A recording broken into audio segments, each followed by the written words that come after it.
Bonsoir mesdames et messieurs et bienvenue à Perspective, je suis Francis Denis. Aujourd'hui, 14 avril 2015, la salle de presse du Vatican a annoncé que le pape François se rendrait le 6 juin prochain à Sarajevo, en Bosnie-Herzégovine. Lors de ce court passage d'une journée dans cette ville durement touchée par les guerres des Balkans dans les années 90, le Saint-Père aura l'occasion de rencontrer les autorités officielles, les évêques, religieux et religieuses, ainsi que les séminaristes. De plus, 2 rencontres sont prévues avec les jeunes, mais également une rencontre œcuménique et interreligieuse. Enfin, le Saint-Père présidera une messe au stade sportif de cette même ville.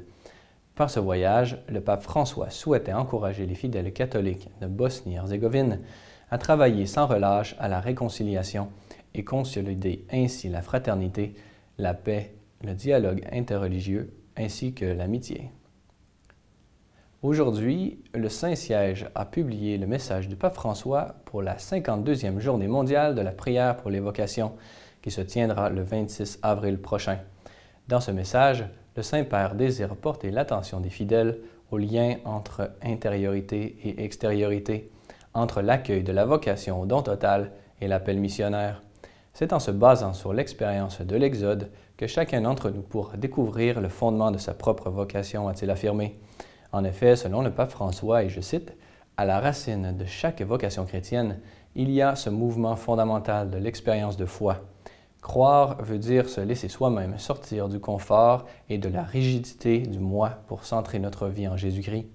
L'expérience de l'Exode est un paradigme de la vie chrétienne, en particulier de celui qui embrasse une vocation de dévouement au service de l'Évangile.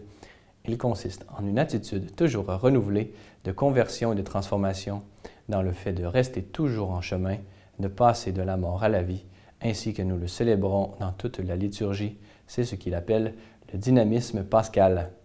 Notons que vous pouvez trouver le texte complet de ce message sur la rubrique blog du site Internet de Ciel et Lumière. Toujours au Vatican, le pape a célébré le désormais traditionnel messe quotidienne à la chapelle de la Maison Sainte-Marthe ce matin. Dans son homélie, il a attiré notre attention sur la sincérité et le courage chrétien.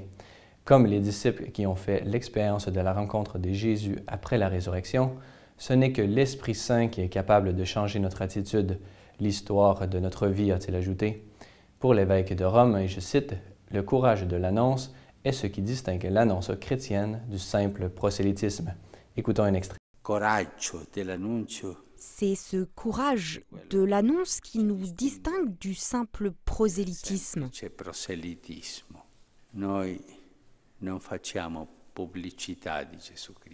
Jésus-Christ dit « Ne faisons pas de publicité pour avoir plus d'adhérents à notre société spirituelle. » Cela ne sert à rien. Ça ne sert à rien et ce n'est pas chrétien.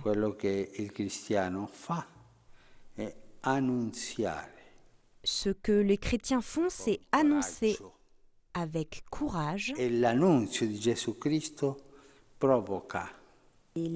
de Jésus-Christ provoque à travers l'Esprit Saint une stupeur qui nous fait avancer. Au Canada maintenant, mais plus spécifiquement en Ontario, le diocèse de London vient tout juste d'accueillir un nouvel évêque auxiliaire en la personne de Monseigneur Joseph Dabrowski. L'ordination a eu lieu aujourd'hui à 15 h en la basilique cathédrale St. Peter's à London. La célébration fut présidée par Monseigneur Ronald Peter Fabro, évêque de London. Monseigneur Luigi Bonazzi, nonce apostolique au Canada, était également présent. Au moment de sa nomination le 31 janvier dernier, Monseigneur Dabrowski était supérieur de la vice-province Sainte Catherine Tekakwitha pour l'Amérique du Nord de la congrégation de l'Archange Saint-Michel et était également curé de la paroisse Sainte Mary dans le diocèse de London. Vous pouvez revivre cette célébration sur le compte YouTube du diocèse de London. Au nom de toute l'équipe de Ciel et Lumière, nous lui souhaitons toutes nos félicitations.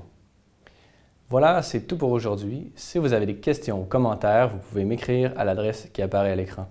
Merci d'avoir été des nôtres. À la prochaine.